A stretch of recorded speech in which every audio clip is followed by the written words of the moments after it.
St. Tikhon Seminary. A question for His Eminence. Very grateful for the call to be slow in our response.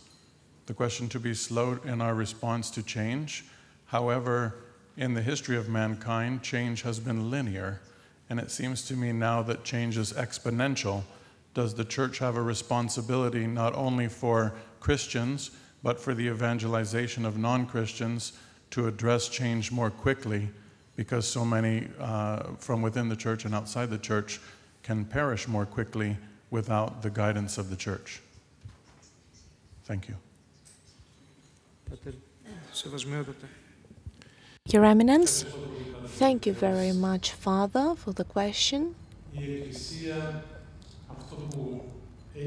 Our Church, the main goal rather of the Church and its main concern is to sanctify the earth by sanctifying the believers.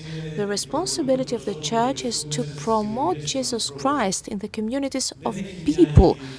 It does not bear a special responsibility for people who do not wish to listen to their words, apart from its proposal to meet Jesus Christ. The main prayer of Saint Symeon is, kindly God, I beg you, I beseech you, so as every people in the earth to know thy will. This is the goal of the Church. This may not sound very contemporary for people that seek solutions right now. Church cannot go hand in hand with the needs of the world.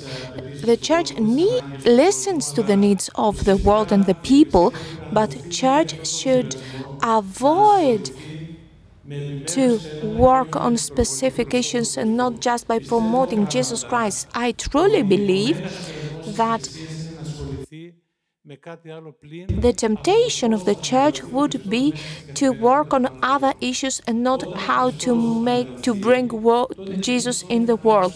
When Jesus will be here, each and one of us will change.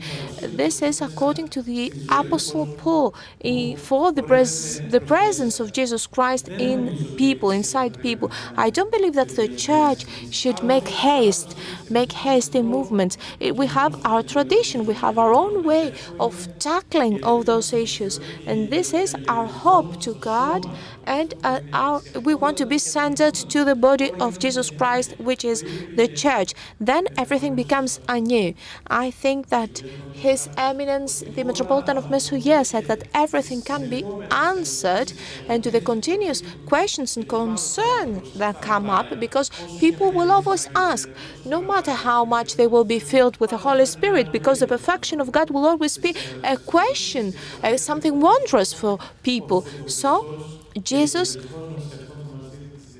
will always be the answer. I'm very much afraid of a segmentation of the interests and the concerns of Church that will focus on secular issues and not on the promotion of Jesus Christ in the history of humankind. Thank you.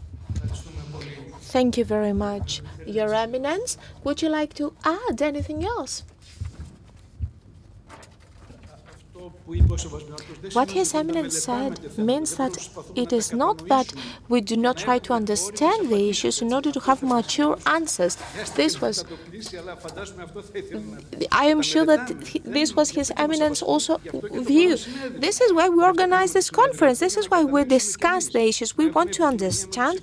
We want to communicate with sciences, with other worldviews, with other schools of thought. Why not? It doesn't mean that because we do not make haste, we do not focus on those issues. Professor Mr. Nikolaidis would like to take the floor.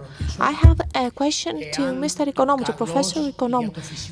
If good and very good for natural world and the person are translation of the... Is there such a word as a perfect in the Old Testament? I apologize, I could not hear the answer. It was off the mic. So, let us think more if we want to talk about a perfect creation, and if perfect is the same word as completed. Very good. Kalos lian in Greece means perfection, equals to perfection. Reference is made to the Greek word kalos lian, very good. So it cannot be the same as the essence of the God, but it is regarding the actions of God. So the world, the creation, cannot be compared to God, to its essence, but we're talking about the actions of God and this dimension, which is given, of course.